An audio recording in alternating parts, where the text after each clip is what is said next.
বিশ্ব বাংলা 24 বিশ্বায়নে বাঙালিয়ানা।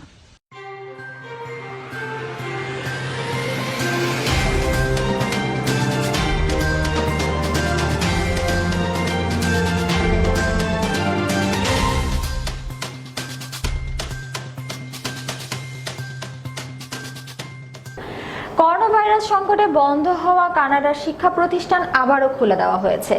দেশটির প্রধানমন্ত্রী জাস্টিন ট্রুডো আর তার স্ত্রী সোফি গ্রোগার ইতোমধ্যেই তাদের 3 সন্তানকে স্কুলে পাঠাতে শুরু করেছেন।